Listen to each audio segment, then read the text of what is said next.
Hsien एकदम आम इंसान है जिसकी जिंदगी बेहद दुख भरी चल रही है और आज उसका 30वां जन्मदिन है। कहानियों में ऐसा माना जाता है कि जो शख्स 30 साल तक बिना शादी किए पहुंच जाता है वो जादू कर सकता है। जैसे ही घड़ी 12 बजाती है वो कोशिश करता है, एक बार 2 बार, लेकिन कुछ होता ही नहीं तो शियन ऊब कर सोने चला जाता है। अचानक सीने में तेज दर्द होता है। दर्द की तीव्रता से वो जमीन पर गिर पड़ता है और खुद से कहता है, अभी मरना नहीं चाहता। और तभी कुछ अजीब होता है, वो किसी दूसरी दुनिया में पहुंच जाता है। वयस्क दिमाग के साथ वो एक छोटे बच्चे के शरीर में नई जिंदगी शुरू करता है। शियन आंखें खोलता है तो देखता है उसकी मां गाड़ी से उतर रही है। उसे अपनी बेटी को दिखाते हुए कहती है, देखो ये तुम्हारा छोटा भाई है मैरी, इसे हेलो बोलो। मैरी हैरान होकर उसके पास आती है, उसे चूमती है और स्वागत करती है। लेकिन शियन उसकी शक्ल देखकर कंफ्यूज हो जाता है। 3 साल बाद मैरी और शियन थोड़े बड़े हो चुके हैं। घर के आंगन में दौड़ लगाते हैं कि कौन पहले पहुंचेगा। मैरी उसे हरा देती है। अरे इतना धीमा क्यों चल रहा है? शियन हांफते हुए कहता है, तुम बहुत तेज हो। वो मुस्कुराकर जवाब देती है, बिल्कुल, मैं तुम्हारी बड़ी बहन हूं ना आखिर। रात को पूरा परिवार डिनर कर रहा है। शियन अपने पापा से कहता है, पापा एक बात पूछनी है, इस दुनिया में मॉन्स्टर होते हैं क्या? पापा बोलते हैं, हाँ बेटा, इसलिए तुम कभी अकेले घर से बाहर मत जाना। मम्मी ने तुम्हें बताया ही होगा, मॉन्स्टर इंसानों के लिए बहुत खतरनाक होते हैं, मार भी सकते हैं। अगर कभी कोई मॉन्स्टर दिखे तो भागना और किसी बड़े को बुलाना। शियन फिर पूछता है, फिर फेरीज एंड स्पिरिट्स वो भी होते हैं? पापा कहते हैं, स्पिरिट्स के बारे में तो मुझे कुछ पता नहीं, लेकिन फेरीज हाँ होती हैं, बहुत कम मिलती हैं, मुश्किल से किसी को नजर आती हैं। कुछ व्यापारी जानते हैं उन्हें कैसे पकड़ना है। और जादू जादू होता है क्या? पापा हंसते हुए, नहीं बेटा, ऐसा कुछ नहीं होता, मैंने कभी सुना भी नहीं। शियन कहता है, शायद आपको अभी तक पता नहीं चला। पापा बोले, हो सकता है, बहुत सी चीजें हैं जो मुझे नहीं पता, लेकिन कम से कम जादू जैसी कोई चीज आम लोगों में नहीं है, किसी को करते हुए कभी नहीं देखा।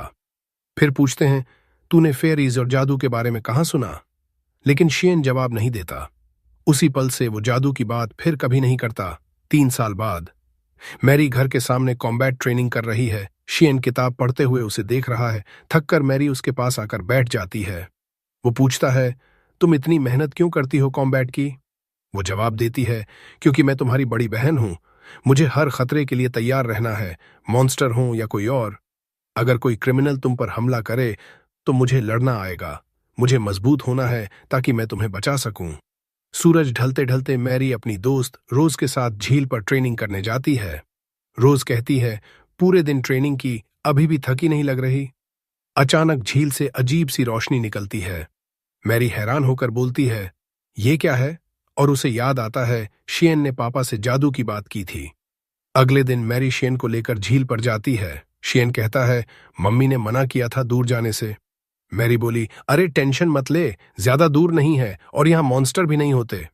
वो दोनों बैठकर सूरज ढलने का इंतजार करते हैं। शियन पूछता है, मम्मी नाराज नहीं होंगी ना देर से जाने पर? मैरी हंसकर, थोड़ी बहुत नाराजगी तो बनेगी, लेकिन इसके लायक है। अचानक झील से रोशनी निकलती है और चमकते गोले बाहर आते हैं। शियन दंग रह जाता है। मैरी कहती है, सूरज ढलने से थोड़ा पहले ये गोले निकलते हैं, लेकिन वजह नहीं पता। शियन पूछता है, पापा मम्मी को पता है? वो बोली, हाँ, पहली बार देखकर मैं उन्हें तुरंत लेकर आई थी, लेकिन अजीब बात, उन्हें दिखा ही नहीं। मुझे डर था तुझे भी न दिखे। लगता है हर किसी को अलग दिखता है। मैं तो बस रोशनी देखती हूं जो जल्दी गायब हो जाती है। कुछ बच्चे पूरी लाइट्स देखते हैं, ये जादू ही होगा ना। अगले दिन ब्रेकफास्ट के टेबल पर शियन और मैरी जल्दी खाकर उठ जाते हैं। पापा मम्मी हैरान। शियन मैरी से कहता है, चलें? दोनों झील पर पहुंचकर उन लाइट्स का राज जानने की कोशिश करते हैं। वो झील से मछली पकड़ते हैं, लेकिन शियन बहुत थक जाता है। मैरी कहती है, तू बिल्कुल फिट नहीं है यार, क्योंकि तू मेरी तरह ट्रेनिंग नहीं करता, ताकत कम हो गई है। अभी तो सूरज ढलने में टाइम है, कुछ और करें? शियन बोला, हाँ, मैं इस झील को एक्सप्लोर करना चाहता हूँ। पहले ये जानना है कि ये गोले कहाँ से आते हैं। मैरी, झील से ही तो आते हैं, जरूर किसी जीवित चीज से आते हैं पानी के नीचे। ठीक से नहीं खोजा तो कभी पता नहीं चलेगा। मैरी पूछती है, अब क्या करें? शियन, पहले 3 अलग अलग चीजें झील से लेकर अलग अलग बाल्टियों में डालेंगे। एक में पत्थर, एक में पानी के पौधे, एक में मछली। फिर सूरज ढलने पर देखेंगे किससे गोले निकलते हैं। फिर वो दोनों वैसा करते हैं और झील से मछली पकड़ते रहते हैं। मैरी कहती है, कितनी देर हो गई, एक भी नहीं पकड़ी। शियन हंसता है, तू मेरी मदद कर रही है ना? इससे ज्यादा खुशी मुझे और चाहिए क्या? मैरी, अरे क्या बकवास कर रहा है, मैं तेरी बड़ी बहन हूं, साथ तो रहूंगी ही। शियन, थैंक यू इतना साथ देने के लिए। मैरी, मुझे भी देखना है जादू, अगर सच में है तो।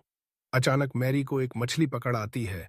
वो उसे तीसरी बाल्टी में डालते हैं। शियन पूछता है, ये वाली रेयर है क्या? मैरी, नहीं यार, ये हर जगह मिलती है। तभी रोज आ जाती है। क्या कर रहे हो दोनों? मैरी, हाँ ये मेरा छोटा भाई है। शियन, हेलो बोलना। रोज पूछती है, यहाँ खास इस झील में ही क्यों मछली पकड़ रहे हो? मैरी, टेंशन मत ले, शियन को सब पता है। रोज, तू वो चमकते गोले देख सकता है, ये तो बहुत अजीब है। शियन, हाँ मैंने पूरा देखा है। तुम्हें इन गोले के बारे में कुछ पता है? रोज, नहीं बस देखना अच्छा लगता है। सूरज ढलता है। रोज झील से मछली पकड़ रही है। अचानक गोले निकलते हैं। मैरी, अफसोस बाल्टियों वाली चीजों से कुछ नहीं हुआ। शियन, मैंने उनकी कंडीशन कॉपी करने की कोशिश की थी। क्या झील में और भी कुछ है? मैरी, हाँ बहुत कुछ। रोज, पूरी झील की हर चीज तो इकट्ठा नहीं कर सकते।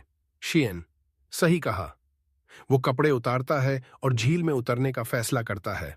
मैरी, रुक जा, नीचे जाना बहुत खतरनाक है। शियन, टेंशन मत ले, मैं ठीक हूं। मैरी, आसी तो फिर मैं भी साथ आ रही हूं। दोनों पानी में उतरते हैं और उन गोले की खूबसूरती देखकर दंग रह जाते हैं। शियन एक गोले पर हाथ रखता है। थोड़ा गर्म है और अलग सा फील हो रहा है। वो सिर पानी में डालकर देखता है लेकिन कुछ नहीं दिखता। मैरी, अंधेरा है ना इसलिए। शियन, लेकिन एक बात पता चली, ये गोले पानी के नीचे किसी जीवित चीज से आते हैं, शायद मछली से, क्योंकि ये पानी में घूम रहे हैं। मैरी, काश और साफ दिखता। फिर दोनों बाहर निकलते हैं, कपड़े पहनते हैं। शियन, थैंक यू मैरी, तेरे साथ आने के लिए। मैरी, अरे क्या बात कर रहा है, मैं तेरी बड़ी बहन हूं ना। तभी रोज कहती है, मैंने एक और मछली पकड़ी, ये वाली नर वाली की मादा है।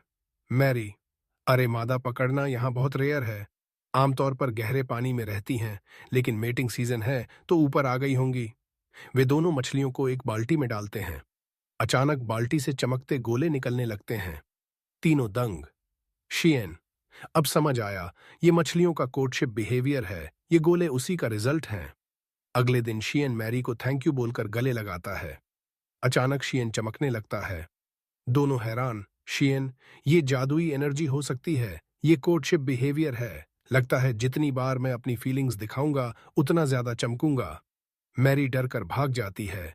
शियन खुद से, जादू इस दुनिया में है, बस किसी ने अभी तक ढूंढा नहीं। और यहीं से मेरी कहानी शुरू होती है। कुछ देर बाद वो बिस्तर पर बैठकर सोचता है, पिछली जिंदगी के आखिरी 3 साल मैं दुख में बीताए। पढ़ाई की, जादू की खोज में पागल हो गया था। कभी मान ही नहीं पाया कि जादू नहीं होता। और अब दूसरी जिंदगी में 6 साल का हो गया हूं, लग रहा था शायद छोड़ ही दूं ये सपना। लेकिन हाल ही में जब ये चमकते गोले देखे तो फिर उम्मीद जागी। मैरी कमरे में आती है। वो, आ गई, अच्छा हुआ, इधर बैठ। मैरी बिस्तर पर बैठती है। शियन उसे घूरता है। मैं तुमसे प्यार करता हूं। मैरी शर्मा जाती है। अचानक शियन फिर चमकने लगता है। वो, इस जादुई एनर्जी को दिखाने के लिए फीलिंग्स एक्सप्रेस करनी पड़ती हैं, लेकिन हर बार ऐसा नहीं कर सकता, कोई और तरीका ढूंढना होगा। मैरी गुस्से से, तूने मुझे लैब राइट बना दिया सिर्फ जादू यूज करने के लिए? शियन घबराकर, नहीं नहीं, मैं झूठ नहीं बोल रहा था, सच था। मैरी, ठीक है, इस बार माफ किया। और कुछ पता चला जादू के बारे में? शियन, बस इतना कि फीलिंग्स दिखानी पड़ती हैं, लेकिन और इमोशंस ट्राई कर सकता हूं, खुशी, डर वगैरह। वो फिर चमकता है। हो गया, दूसरा तरीका मिल गया। मैरी, तूने जानबूझकर किया ना? शियन खुद से सोचता है, भले ही सिर्फ लाइट निकल रही हो, अभी तक कोई फायदा नहीं, लेकिन जादू के वजूद की तस्दीक हो गई। 1 महीना बीत जाता है। शियन अपने कमरे में। पिछली बार चमकने के बाद से 1 महीना हो गया। इस दौरान बहुत कुछ सीखा। चमकने के लिए खास इमोशनल स्टेट चाहिए, लेकिन उन इमोशंस को लंबे वक्त तक होल्ड करना बहुत मुश्किल है। साथ ही एक दिन में चमकने की भी लिमिट है। पूरी मैजिकल एनर्जी खत्म होने पर अगले दिन और मजबूत होकर लौटती है। और जो लोग गोले नहीं देख सकते वो जादू नहीं कर सकते, सिर्फ गोले देखने वाले ही कर पाते हैं। वो घबराकर, लेकिन मैं मैजिकल गोले क्यों नहीं बना पा रहा? क्या मेरी एनर्जी अभी बहुत कम है? मछली से भी कम? कुछ गड़बड़ है। मुझे अपनी मैक्सिमम ग्लो एनर्जी बढ़ानी है। लग रहा है डेड एंड पर आ गया हूं, लेकिन नहीं, इतना दूर आकर अब हार नहीं मानूंगा। मछलियां चमकती हैं और गोले छोड़ती हैं, शायद मैं भी। वो जादू ट्राई करता है, शरीर चमकता है। अब इस एनर्जी को हाथ में शिफ्ट करने की कोशिश करता हूं, नहीं होता। इमोशंस पर फोकस और एनर्जी ट्रांसफर साथ साथ बहुत मुश्किल है। उल्टा ट्राई करता हूं। वो फिर ट्राई करता है और इस बार हाथ से तेज रोशनी निकलती है। खुश होकर वो दीवार पर मारता है, लेकिन बहुत दर्द होता है। ये तो बस तेज रोशनी है। मैंने सोचा था कुछ तोड़ फोड़ वाला जादू होगा, लेकिन कोई बात नहीं, पहला कदम तो हो गया। मैंने स्ट्रॉन्ग लाइट प्रोड्यूस कर ली। कुछ दिन बाद शियन, मैरी और रोज पापा के साथ कॉम्बैट ट्रेनिंग करते हैं। शियन: मैं छोड़ दूंगा, मुझे किसी को मारना पसंद नहीं। पापा: ऐसा नहीं होता बेटा, सिर्फ इंसान नहीं, मॉन्स्टर भी हैं। गांव से बाहर निकलते ही हर जगह मॉन्स्टर मिलेंगे। रोज: मैंने खुद को बचाने के लिए सीखना शुरू किया। कुछ देर बाद शियन थक कर गिर पड़ता है। पापा: इतना फिटनेस से दूर नहीं सोचा था तुझे। रोज को: तेरा कॉम्बैट सेंस बहुत अच्छा है, तू बहुत अच्छी फाइटर बनेगी। फिर मैरी की बारी। वो अटैक करती है, लेकिन पापा झटके से बचते हैं और स्टाफ से मारकर आसानी से जीत जाते हैं। नाराज मत होना, अच्छी थी लेकिन मूवमेंट्स थोड़े स्लो हैं। मेहनत करती रह, कुछ सालों में बहुत अच्छी हो जाएगी। मैरी खुश हो जाती है। फिर शियन अपने कमरे में जादू प्रैक्टिस करता है, लेकिन मुश्किल हो रही है। अब रुकता हूं, जादू की रिसर्च फिर से पढ़ता हूं। तभी पापा आते हैं। हम पास के शहर जा रहे हैं, कुछ सामान लेने। तू आएगा? शियन खुश होकर: बिल्कुल आऊंगा। शहर पहुंचते हैं। बच्चे बहुत थक चुके हैं। पापा: हम सामान लेते हैं, तुम दूर मत जाना, खो जाओगे। शियन उदास: काश यहां जादू के बारे में कोई क्लू मिल जाता। सामान लेकर पापा कहते हैं, अब पहले ब्लैकस्मिथ के पास चलते हैं, फिर घर। ब्लैकस्मिथ से: वो चीज मिल गई? वो: हाँ, आपकी बेटी के लिए तलवार। मैरी बोली: हाँ, अब तैयार है, मैं अभी लाती हूं। तो मैरी हैरान हो जाती है। कारीगर तलवार देता है और कहता है, मैंने इसे हल्का बनाया है ताकि तुम्हें भारी न लगे। मैरी बहुत खुश हो जाती है। जैसे ही वो लोग वहां से निपटते हैं, वे गाड़ी में बैठकर घर लौटने लगते हैं। मैरी शियन से कहती है, उम्मीद है तू नाराज नहीं है ना, क्योंकि पापा ने मुझे गिफ्ट दिया और तुझे नहीं? वो जवाब देता है, अरे चिंता मत कर, ये तेरा बर्थडे है। वैसे भी मुझे तेरी जैसी तलवार चाहिए ही नहीं। अचानक शियन की नजर एक अजीब सी दुकान पर पड़ती है। वो अपने पिता से कहता है, देखो ना वो दुकान। पिता बोलते हैं, वो जगह खतरनाक है, अभी तुझे इसके बारे में कुछ जानने की जरूरत नहीं। शियन माफी मांगता है, सॉरी, बस यूं ही उत्सुकता हुई। और मन ही मन सोचता है, मैंने पढ़ा था, उस दुकान का नाम है फेयरी सेलर। अगले दिन बारिश में जंगल में एक आदमी चल रहा होता है। वो खुद से बड़बड़ाता है, जल्दी गांव पहुंचना होगा वरना लकड़ी भीग जाएगी। अचानक उसे पास में कुछ हरकत महसूस होती है। कोई तेजी से दौड़ता हुआ उसके सामने आता है और जमीन पर गिर पड़ता है। वो पूछता है, तुम ठीक हो? वो आदमी हाँफते हुए कहता है, मॉन्स्टर्स ने सबको मार डाला, गर्ल्स आ गए थे। दूसरी तरफ शियन और मैरी जादू की ट्रेनिंग कर रहे हैं। मैरी समय गिन रही है। शियन 10 पूरा सेकंड तक जादू चला पाता है। मैरी ताली बजाती है, वाह, नया रिकॉर्ड बना दिया तूने। वो कहता है, ये सब तेरी मदद से हुआ दीदी। मैरी बोलती है, फिर भी तू खुश नहीं लग रहा। शियन जवाब देता है, नहीं नहीं, बहुत खुश हूं, पहले से ज्यादा देर तक जादू चला पा रहा हूं। पर ये अभी भी बस रेडिएशन है, बस इतना ही, ये काफी नहीं। मैरी उसका हाथ पकड़ती है और प्यार से कहती है, मुझे तेरा जादू बहुत पसंद है शियन। अचानक नीचे से कोई आवाज आती है। दोनों नीचे दौड़ते हैं। पापा, क्या हो रहा है? पिता गंभीर स्वर में कहते हैं, गर्ल्स गांव में घुस आए हैं, ये खतरनाक मॉन्स्टर हैं, बहुत सावधानी से इनसे निपटना होगा। वो अपनी पत्नी से कहते हैं, तुम औरतों बच्चों को इकट्ठा करके यहां छिपा दो, मैं बाकी मर्दों के साथ इन मॉन्स्टर्स से लड़ने जा रहा हूं।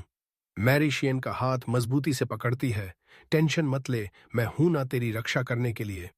पर शियन उसके चेहरे पर डर की लकीरें देख लेता है। पिता के जाने से पहले शियन उन्हें रोकता है, अभी बात करने का टाइम नहीं है। बस 2 मिनट पापा, क्या ये मॉन्स्टर इतने समझदार हैं और शारीरिक ताकत इतनी है कि घर के बाहर से दूसरे माले तक पहुंच सकें? पिता कहते हैं, नहीं, ये बेवकूफ हैं, चढ़ भी नहीं सकते। शियन बोलता है, तो फिर हम सब दूसरे माले पर छिप जाएं। कोई मॉन्स्टर ऊपर नहीं आ पाएगा और दरवाजों पर फर्नीचर लगाकर ब्लॉक कर देंगे। फिर सारे गांव वाले शियन के घर के एक कमरे में छिप जाते हैं। तभी एक मॉन्स्टर चुपके से घर में घुस आता है, खिड़की तोड़कर अंदर आ जाता है। सब डर से चीखने लगते हैं। मैरी डरते हुए कहती है, क्या वो यहां तक पहुंच जाएगा? शियन फुसफुसाता है, चुप, एकदम चुप रहो, आवाज मत करो वरना सुन लेगा। मॉन्स्टर दूसरे माले पर चढ़ता है, उन्हें ढूंढता हुआ। सब डर के मारे सांस रोक लेते हैं। मॉन्स्टर उनके कमरे से गुजर जाता है। सब राहत की सांस लेते हैं। अचानक तेज बिजली कड़कती है। रोज और उसकी मां डर से चीख पड़ती हैं।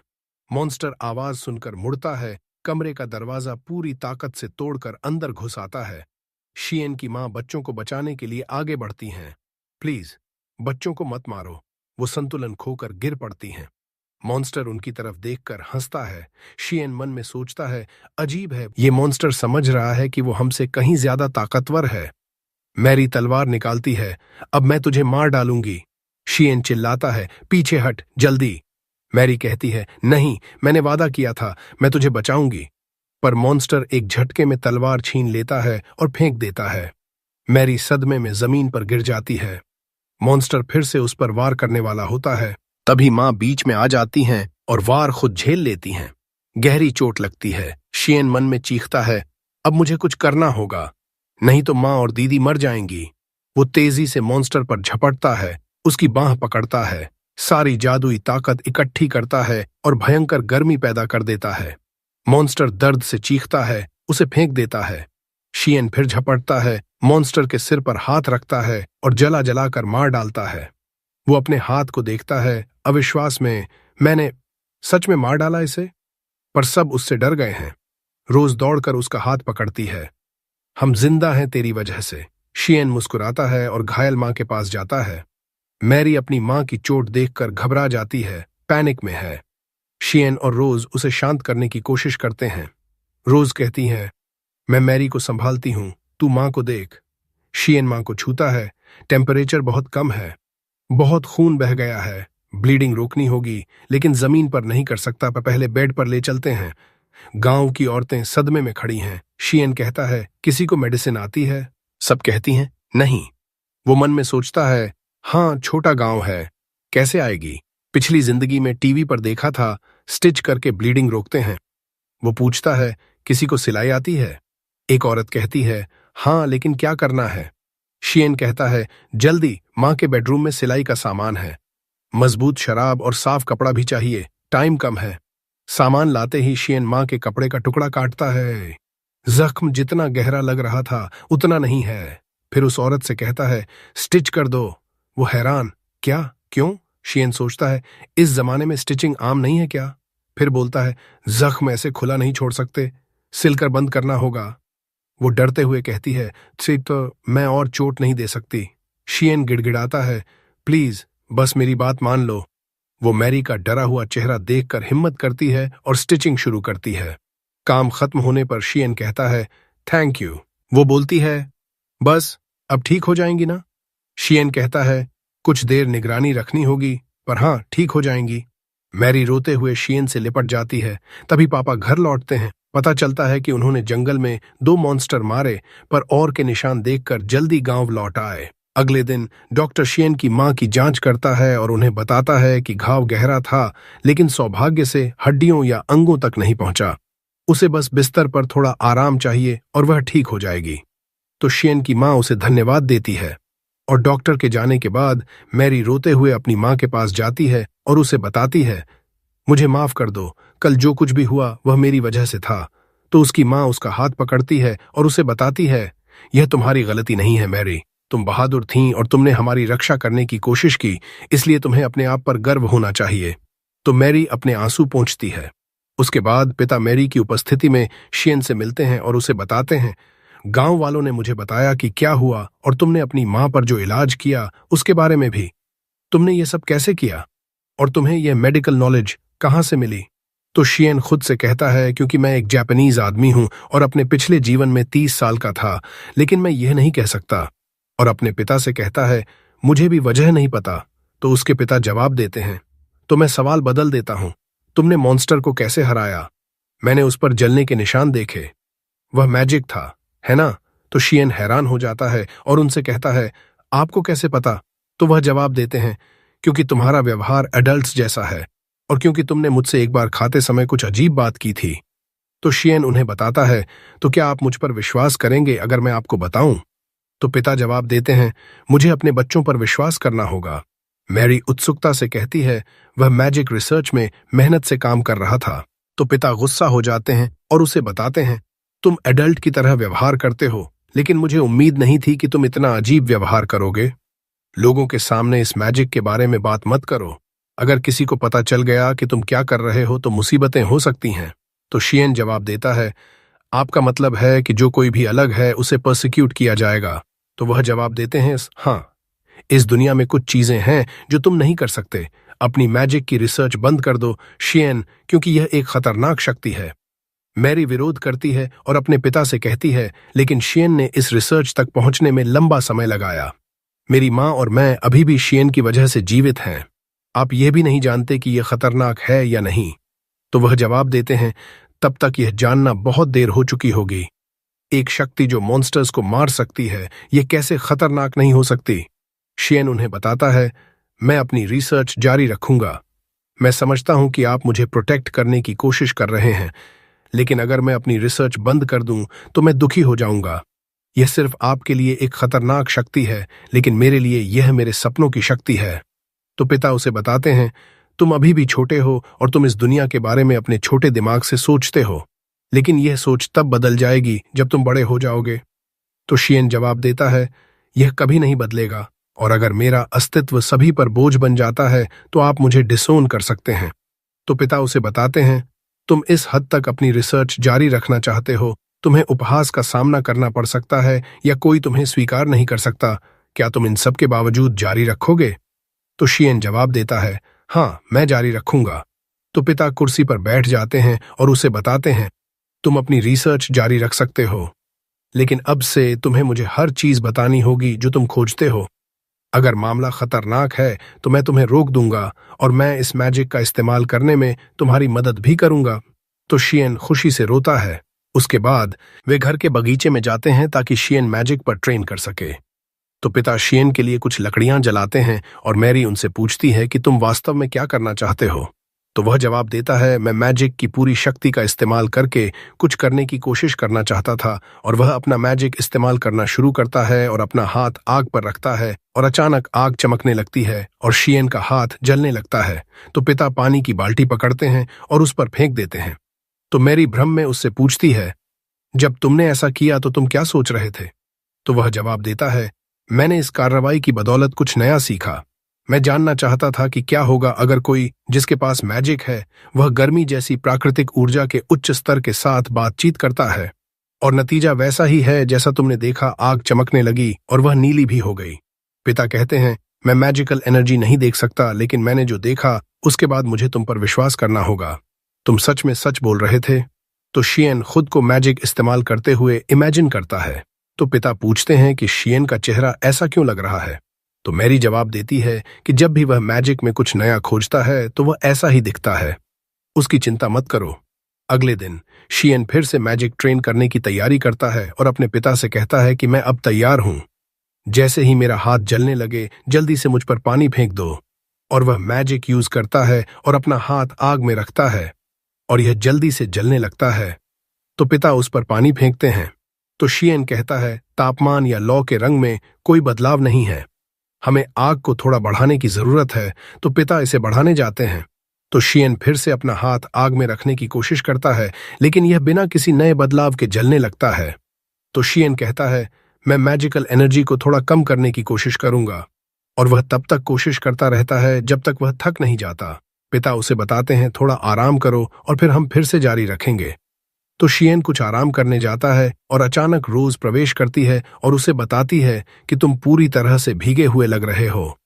क्या यह मैजिक एक्सपेरिमेंट्स की वजह से है? और वह हैरान हो जाती है जब वह लकड़ियां देखती है और उससे पूछती है कि क्या तुम आग के साथ मैजिकल एनर्जी यूज करने की कोशिश कर रहे थे?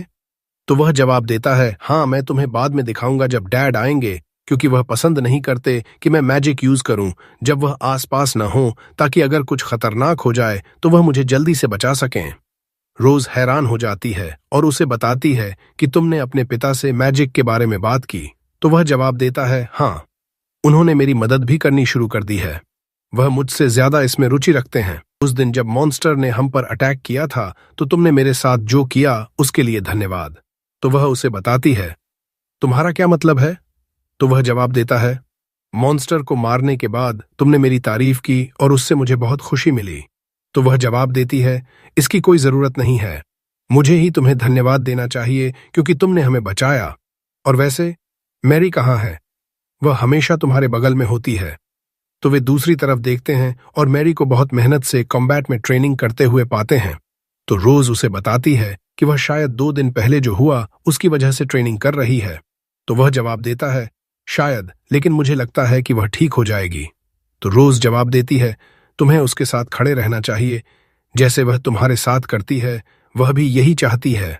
उसके बाद शियन अपने पिता, मैरी और रोज के साथ मेज पर बैठता है और उन्हें बताता है, मैंने खोजा कि जितनी ज्यादा मैं मैजिकल एनर्जी बढ़ाता हूं उतनी ही ज्यादा लॉ मेरे हाथ से चिपकी रहती है। मैंने गर्मी पैदा करने वाले कई सोर्सेज भी टेस्ट किए प्रभाव देखने के लिए, और मैंने आग जैसा ही नतीजा पाया। तो मैंने निष्कर्ष निकाला कि जब तक गर्मी ज्यादा है यह मैजिकल फ्लेम को बढ़ाती है। लगता है मैजिकल एनर्जी एक ज्वलनशील पदार्थ के समान है, लेकिन अभी के लिए यह सिर्फ सामान्य ऊर्जा है जिसका कोई वास्तविक उपयोग नहीं है। उसके पिता उसे बताते हैं, हमारे लिए आग को कंट्रोल करना मुश्किल है। तो शियन जवाब देता है, अगर मैं उन चमकती ऑर्ब्स को जो मछलियां पैदा करती हैं अपने हाथ से दूर रख सकूं तो मैं उन्हें कंट्रोल कर पाऊंगा। तो मैरी उसे बताती है, मैं यह कर सकती हूं, और वह मैजिक यूज करती है और चमकती ऑर्ब्स को हवा में छोड़ देती है। तो शियन बहुत हैरान हो जाता है और मैरी उसे बताती है, मैंने तुमसे तरीका सुना और इसे आजमाया और मैं इसे यूज कर पाई। रोज भी यह सामान्य रूप से कर सकती है। तो रोज जवाब देती है, हाँ, ऐसे, और वह इसे आसानी से यूज करती है और शियन को बताती है, मुझे लगा कि तुम इसे सामान्य रूप से कर सकते हो, इसीलिए मैंने तुम्हारे सामने इसका उल्लेख नहीं किया। तो शियन ऑर्ब्स को हवा में छोड़ने की कोशिश करता है और उनसे पूछता है, मुझे अब क्या करना चाहिए? तो मैरी उसे बताती है, इसे अपने हाथ पर अच्छी तरह स्टेबलाइज करने की कोशिश करो, और वास्तव में शियन इसे करने में कामयाब हो जाता है। उसके बाद वे घर के बगीचे में बाहर जाते हैं ताकि शियन ट्रेन कर सके, और वह अपने हाथ में एक मैनुअल इग्निशन टूल पकड़ता है और इग्निशन टूल की चिंगारी के साथ मैजिक यूज करने की कोशिश करता है, और अचानक एक विशाल फायरबॉल निकलती है और हवा में फट जाती है। तो वे सभी सदमे में आ जाते हैं, ऐसे जादू का इस्तेमाल करते देख बिल्कुल उम्मीद नहीं थी। और शियन खुद से कहता है, मैंने इसे ऐसे इस्तेमाल कर लिया, वो जादू जो मैं 30 साल से सपने में देखता था आज आखिरकार इस्तेमाल कर पाया। थोड़ी देर बाद शियन बहुत थकान महसूस करते हुए चल रहा होता है ट्रेनिंग की वजह से, और खुद से बड़बड़ाता है, फायरबॉल इस्तेमाल करने के लिए मैजिकल एनर्जी पर फोकस करना पड़ता है, लेकिन ये एनर्जी यूज करने के साथ कम होती जाती है। अगली बार बेहतर प्लान करना होगा। और अचानक उसे अपनी बहन की आवाज सुनाई देती है। वो देखने जाता है कि वो क्या कर रही है और पाता है कि वो अपने पिता के साथ कॉम्बैट ट्रेनिंग कर रही है, लेकिन मैरी बहुत थक चुकी है और चोटिल भी ट्रेनिंग की वजह से। तो उसके पिता कहते हैं कि आज के लिए बस काफी है, अब आराम कर। लेकिन मैरी मना कर देती है और कहती है, तुमने खुद कहा था जितना ज्यादा ट्रेनिंग करोगी भी उतनी ज्यादा ताकतवर बनोगी। तो वो जवाब देते हैं, लेकिन ट्रेनिंग की भी एक लिमिट होती है और तुम वो लिमिट पार कर चुकी हो। शियन बातचीत में शामिल होता है और कहता है, पापा सही कह रहे हैं, अब रुक जा। लेकिन वो उनकी एक नहीं सुनती और वैसी ही ट्रेनिंग जारी रखती है। शियन उसे पुकारता है। मैरी गुस्से से उसकी तरफ देखती है और उन्हें छोड़कर चली जाती है। पिता शियन से कहते हैं, चिंता मत कर उसकी, वो बस उस दिन से टेंशन में है जब वो मॉन्स्टर ने तुम पर अटैक किया था। उसके बाद शियन अपने पिता के साथ बैठकर अपनी अगली रिसर्च प्रोजेक्ट के बारे में बात करता है और पूछता है, यहाँ ऐसा कुछ है जो बिजली पैदा करता हो? पिता हैरान होकर कहते हैं, बिजली क्या होती है? शियन बताता है, वो चीज जो बिजली की तरह होती है, बिजली गिरने जैसी। मैं जानना चाहता था कि क्या कोई जानवर या पौधा ऐसी बिजली पैदा करता है? वो कहते हैं नहीं, लेकिन सुना है कि ब्लैकस्मिथ ग्रास ने कहीं बिजली देखी थी, लेकिन वो इतनी तेज नहीं थी। चल आज शहर चलते हैं। मैरी कहती है तुम जाओ, मैं इस बार फ्री नहीं हूं साथ आने के लिए, और वो शियन को पकड़कर दरवाजे तक ले जाती है। दरवाजा उसके मुंह पर बंद कर देती है और ऊपर अपने कमरे में चली जाती है। वो अपने हाथ पर लगी पट्टी को देखती है और बहुत उदास हो जाती है। दूसरी तरफ शियन और उसके पिता ब्लैकस्मिथ ग्रास के पास जाते हैं। वो कहता है हाँ, तुम शायद लाइटनिंग मेटल की बात कर रहे हो। पिता उससे उस मेटल बेचने वाली जगह के बारे में पूछते हैं। वो कहता है कि थोड़ा मुश्किल है क्योंकि इसे ट्रांसपोर्ट करना आसान नहीं, काफी खतरनाक है, इसलिए व्यापारी इसे वहीं छोड़ देते हैं। शियन उससे रबर ट्री के बारे में पूछता है। वो कहता है ऐसा कोई पेड़ कभी सुना ही नहीं। शियन खुद से सोचता है कि अभी तक रबर की खोज ही नहीं हुई है, तो मेरे पास सिर्फ एक इलेक्ट्रिकल इंसुलेटर है और वो है कांच। वो पूछता है क्या तुम्हारे पास वॉल्केनिक ग्लास है? ये एक तरह का मिनरल है, पारदर्शी होता है और क्रिस्टल जैसा दिखता है। वो कहता है हाँ, इसे पेपर क्रिस्टल कहते हैं, ट्रेड डिस्ट्रिक्ट में मिल जाएगा, लेकिन थोड़ा महंगा पड़ेगा। पिता कहते हैं चलो ले आते हैं। शियन हैरान होकर कहता है सच में मेरे लिए खरीदोगे? वो कहते हैं हाँ, क्या तुझे जरूरत नहीं? शियन कहता है तो सही, लेकिन महंगा है। वो कहते हैं कीमत की चिंता मत कर, वैसे भी तू मुझसे कभी कुछ मांगता ही नहीं। शियन बहुत खुश हो जाता है। उसके बाद वो घर लौटते हैं और उनके पास लाइटनिंग मेटल होता है जो ब्लैकस्मिथ ग्रास लाया था। शियन घर के गार्डन में खड़ा होकर उस पर मैजिकल एनर्जी ट्राई करता है। उसकी माँ खुशी खुशी कहती है आखिरकार आज मेरे बेटे के मैजिक एक्सपेरिमेंट देख पाऊंगी। शियन मेटल पर अपना जादू इस्तेमाल करना शुरू करता है और अचानक बहुत बड़ा स्पार्क निकलता है। उसके पिता कहते हैं नाकामी से उदास मत होना, पहले भी कई बार फेल हुआ था, तब जाकर फायर मैजिक यूज कर पाया। लेकिन अचानक शियन हंस पड़ता है और कहता है मैंने एक्सपेरिमेंट में कामयाबी हासिल कर ली। पिता और माँ दोनों हैरान। शियन खुद से कहता है मैंने इस जादू की नई प्रॉपर्टीज ढूंढ ली, सिर्फ इग्निशन ही नहीं। जब इसे मेटल के पास लाया तो बहुत बड़ा स्पार्क हुआ, मतलब जादू उस चीज की नकल करता है जिसे छूता है।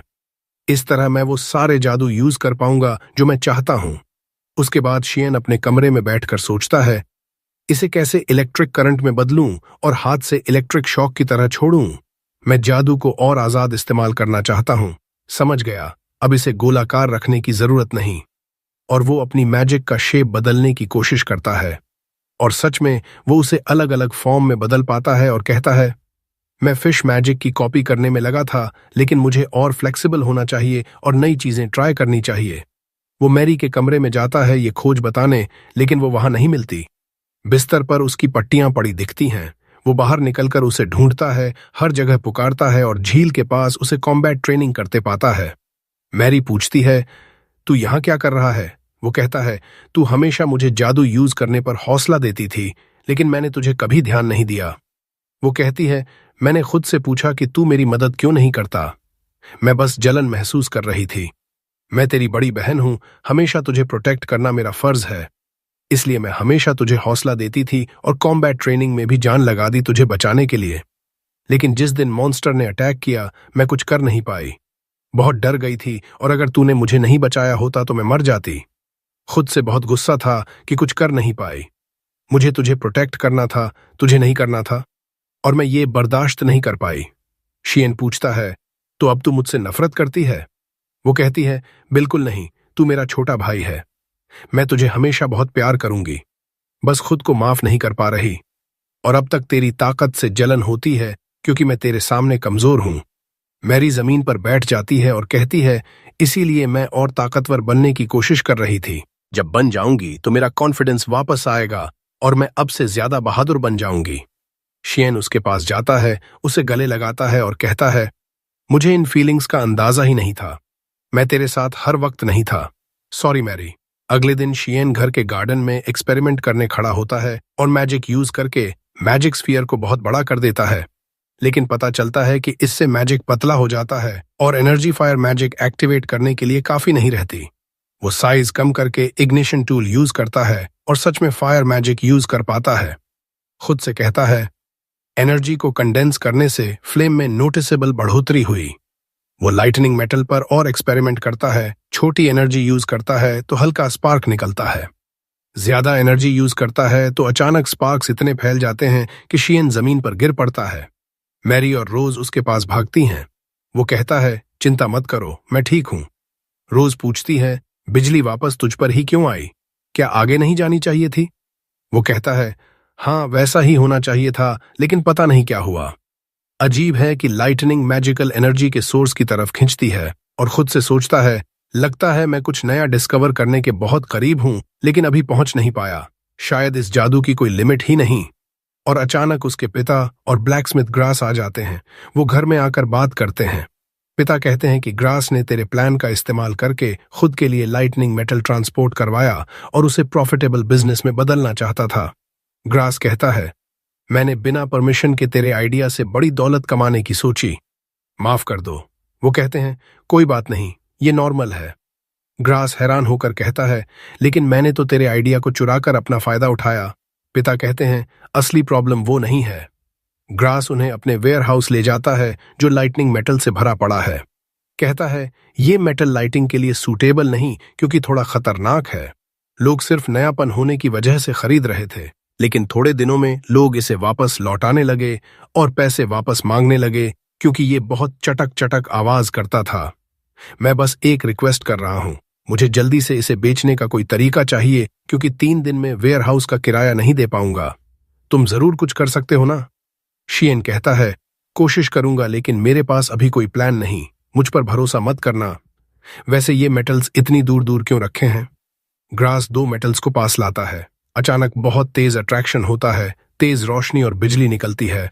वो कहता है, अगर पास लाता हूं तो ऐसा हो जाता है। सब दंग रह जाते हैं। उसके बाद ग्रास मेल्टेड लाइटनिंग मेटल दिखाता है जो अब शांत है, कोई बिजली नहीं पैदा करता। शियन पूछता है, क्या ये दूसरे जैसे मेटल को छूने पर भी लाइट करता है? वो कहता है, खुद ट्राई कर ले। ग्रास दूसरा मेल्टेड पीस देता है। शियन उसे पकड़ता है, पास लाता है तो कोई रिएक्शन नहीं। शियन पूछता है, मेल्टिंग के किस स्टेज पर लाइटनिंग रुक जाती है? वो कहता है, सटनय तोड़ने पर पैदा होती थी, लेकिन गर्म करने पर लगभग रुक गई और मेल्ट करने पर पूरी तरह बंद। शियन फर्नेस के पास जाता है और अपना जादू यूज करके फायर प्रोड्यूस करता है। ग्रास दंग रह जाता है और कहता है, ये क्या कर दिया तूने? शियन कहता है, ये मैजिक है। ग्रास पूछता है, अगर अपनी फायर से मेल्ट करेगा तो रिजल्ट अलग होगा? शियन कहता है, ईमानदारी से कहूं तो नहीं पता, मैं अभी मैजिक की रिसर्च के बीच में हूं। वो कहता है, नॉर्मली मेल्टिंग में 1 घंटा लगेगा, घूम आओ और वापस आ जाना।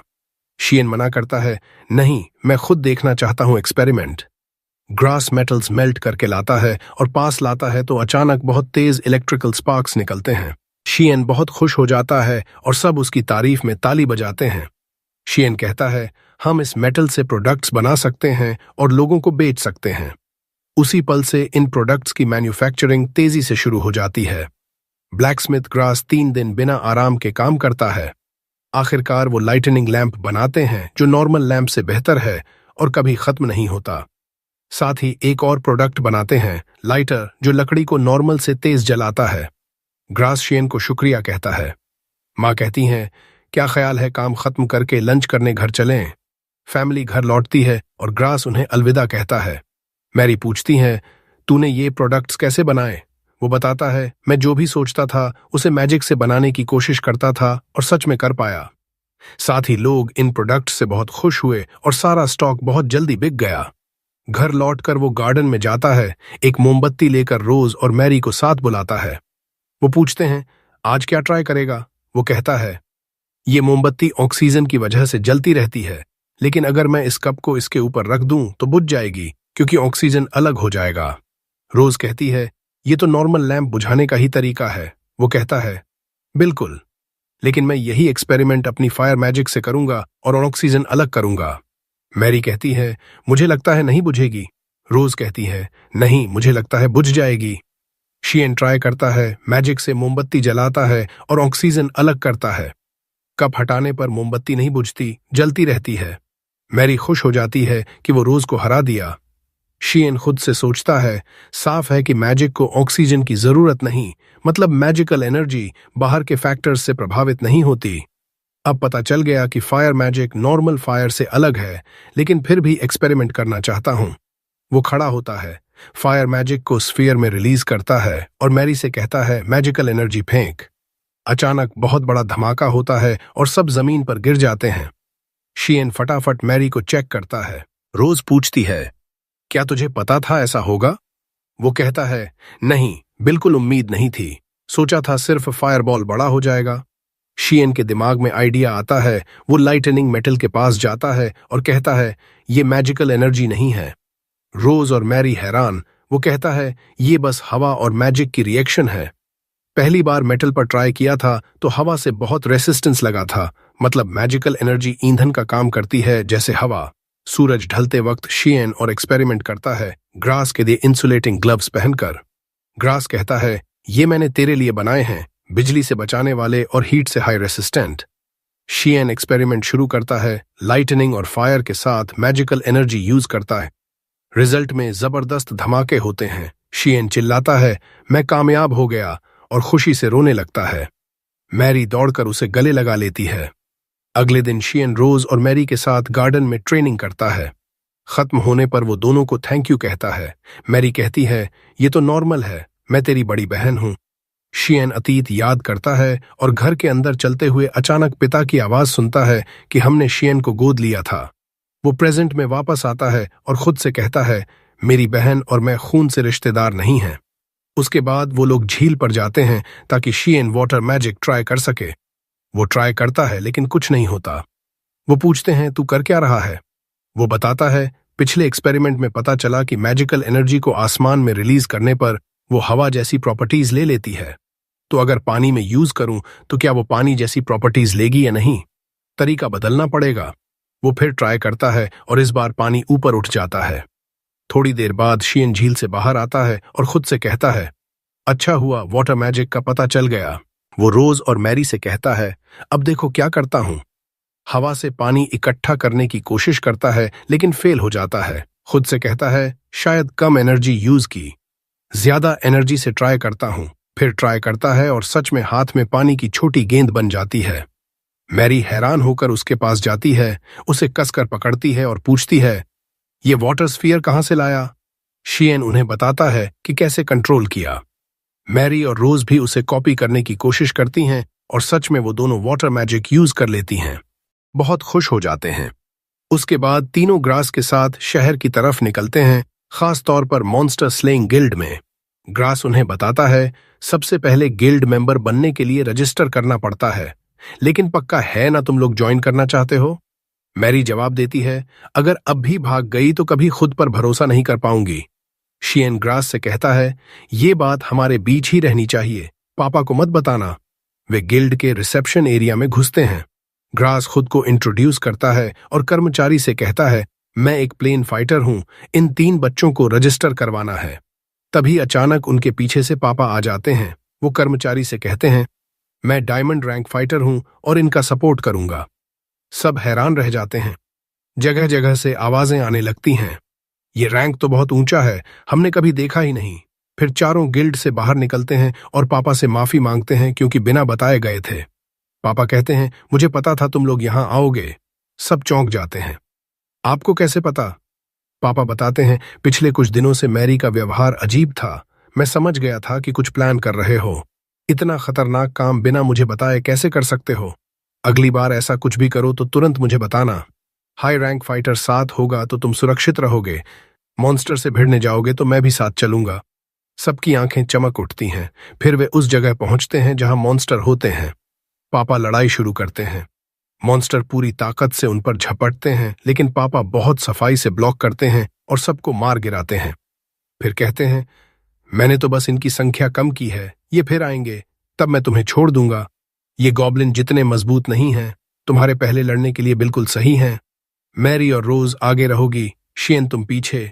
मॉन्स्टर झपटते हैं। शियन सबसे पहले हमला करता है, फायर मैजिक यूज करता है, मैजिकल एनर्जी से आग की ताकत बढ़ाता है।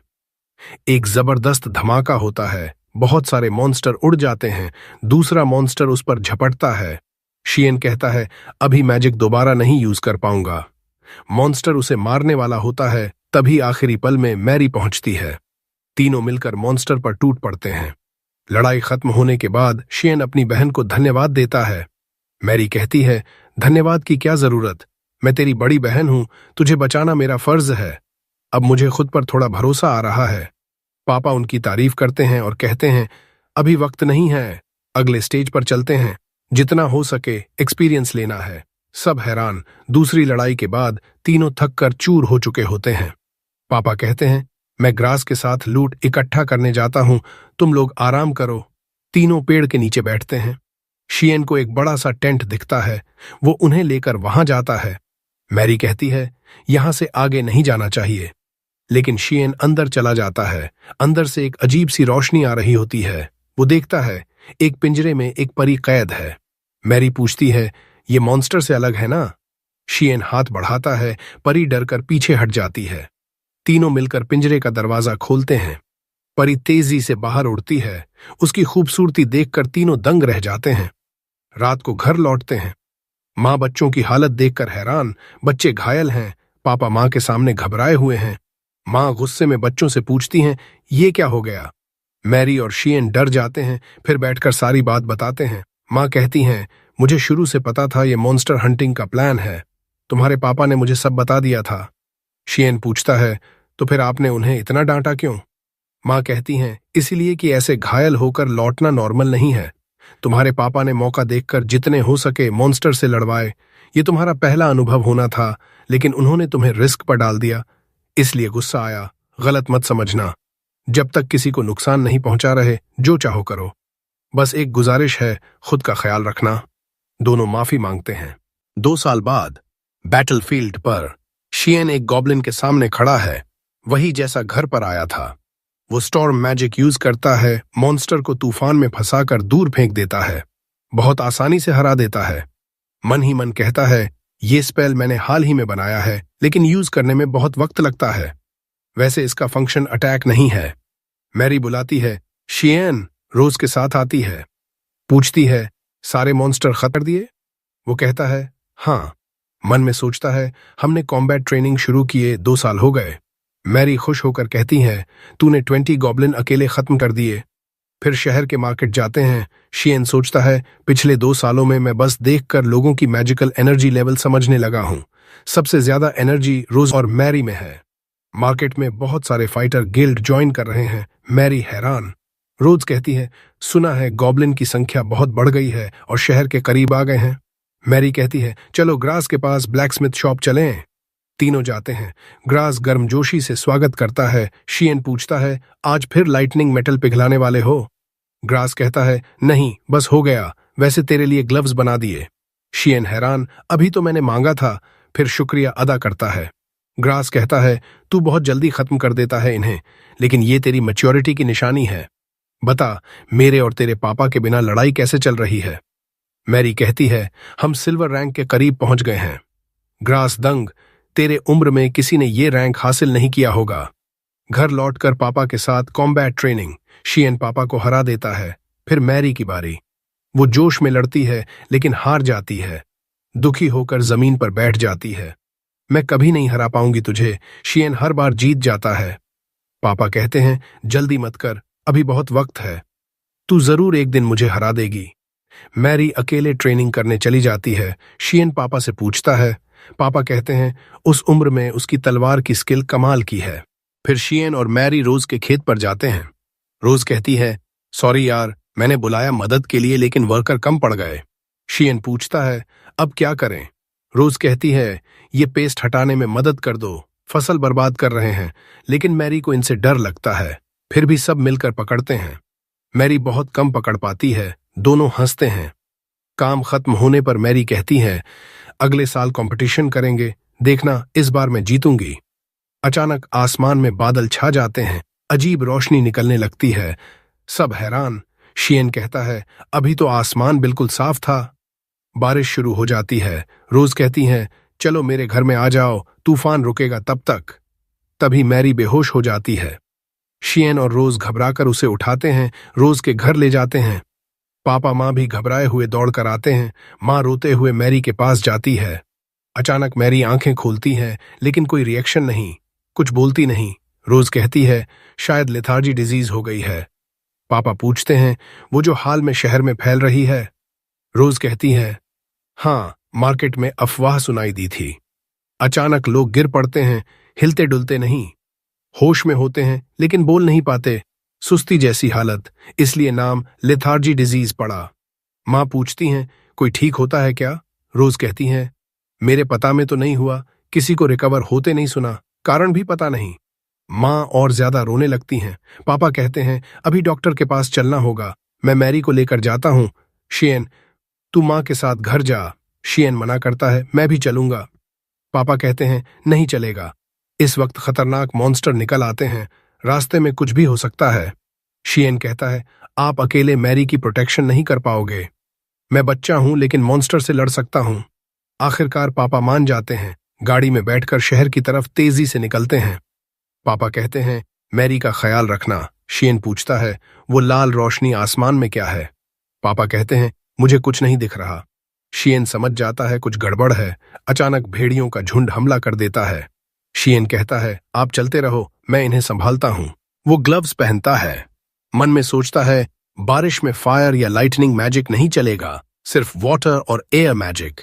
बारिश का पानी इकट्ठा करके बुलेट बनाता है और भेड़ियों पर चलाता है, लेकिन संख्या बहुत ज्यादा है। अचानक पीछे हटकर भाग जाते हैं। शियन हैरान, क्यों भाग गए? अचानक एक विशाल स्पेक्टर उसके सामने आ जाता है। शियन डर जाता है। पापा को बताता है, देखो ये मॉन्स्टर, लेकिन पापा को नहीं दिखता। शियन सोचता है, मतलब सिर्फ मैजिकल एनर्जी वाले ही देख सकते हैं। वो वाटर मैजिक से हमला करता है, लेकिन गोली स्पेक्टर से गुजर जाती है। स्पेक्टर हाथ बढ़ाकर उसे पकड़ने की कोशिश करता है। शियन सोचता है, क्या मैं फिर मरने वाला हूं? फिर उसे याद आता है घर वाले गॉब्लिन को कैसे मारा था। वो मैजिकल एनर्जी से जलाने की कोशिश करता है। स्पेक्टर को असर होता है। शियन कहता है, शायद ये एनर्जी इसे प्यूरिफाई कर रही है। स्पेक्टर पापा की तरफ बढ़ता है, लेकिन गाड़ी में जला हुआ लाइटनिंग लैंप के पास आते ही वो पीछे हट जाता है। उसी पल पापा को भी स्पेक्टर दिख जाता है। शियन कूदकर एनर्जी से जलाता है और मार गिराता है, लेकिन गिरते गिरते वो बहुत ऊंचाई से गिरने वाला होता है। पापा आखिरी पल में पकड़ लेते हैं। इतना बेवकूफी भरा रिस्क क्यों लिया? शियन कहता है, कोई और तरीका नहीं था, सॉरी। पापा कहते हैं, सॉरी की जरूरत नहीं, तेरी वजह से हम बच गए। फिर रास्ता जारी रखते हैं। पापा कहते हैं, ये मॉन्स्टर बहुत अजीब था, पहली बार देखा। शियन पूछता है, अब आपको दिख गया? पापा कहते हैं, हाँ, जैसे ही पास आया दिखने लगा। शियन लाइटनिंग लैंप की तरफ देखता है और समझता है कि शायद उसी का असर है। डॉक्टर के पास पहुंचते हैं। वहां लेथार्जी डिजीज से पीड़ित लोगों की भारी भीड़। शियन डॉक्टर से कहता है, मेरी बहन को देख लीजिए। डॉक्टर कहता है, लाइन में वेट करो। पापा कहते हैं, कोई चारा नहीं, इंतजार करना पड़ेगा। बहुत इंतजार के बाद डॉक्टर चेक करता है और कहता है, हाँ, लेथार्जी डिजीज ही है। अफसोस, इसका कोई इलाज नहीं है, बस हालत पर नजर रख सकते हैं। शियन मैरी के साथ बिताए पलों को याद करके चिल्लाता है, प्लीज कुछ तो करिए, और रोने लगता है। मैरी के इन्फेक्टेड होने के एक दिन बाद फैमिली शहर में ही रहने का फैसला करती है ताकि डॉक्टर के पास रह सकें। ग्रास के वेयरहाउस में ठहरते हैं। ग्रास को शुक्रिया कहते हैं। वो कहता है, शुक्रिया की क्या जरूरत, तुमने हमेशा मेरी मदद की है, अब मेरी बारी है, लेकिन अभी मैरी का ख्याल रखो, मैं बाद में आता हूं। कुछ देर बाद शियन मैरी के सामने बैठा उदास मन से सोचता है, पता नहीं कितना वक्त बीत गया, कितना भी बुलाऊं कोई जवाब नहीं। तभी पापा आते हैं और कहते हैं, कोई मिलने आया है। शियन कहता है, मैं कहीं नहीं जाऊंगा, मैरी को अकेला नहीं छोड़ूंगा। पापा कहते हैं, उस स्पेक्टर को याद है जो 4 दिन पहले हमला किया था? उसी दिन बहुत सारे स्पेक्टर ने लोगों पर हमला किया, मार डाला। वो फिर आएंगे और लोगों को मारेंगे। तू ही एकमात्र ऐसा है जो इन्हें हरा सकता है। अगर इन्हें छोड़ दिया तो मरने वालों की संख्या बढ़ती जाएगी। शियन फिर भी मना करता है, मैं यहीं रहूंगा हमेशा, उसे अकेला नहीं छोड़ूंगा। पापा कहते हैं, तो क्या तुझे बुरा नहीं लगेगा अगर लोग मर रहे होंगे? वो पास आकर शियन के कंधे पर हाथ रखते हैं। अगर वो मॉन्स्टर हमारे गांव पर हमला कर दे तो भी तू यही कहेगा कि मेरी समस्या नहीं?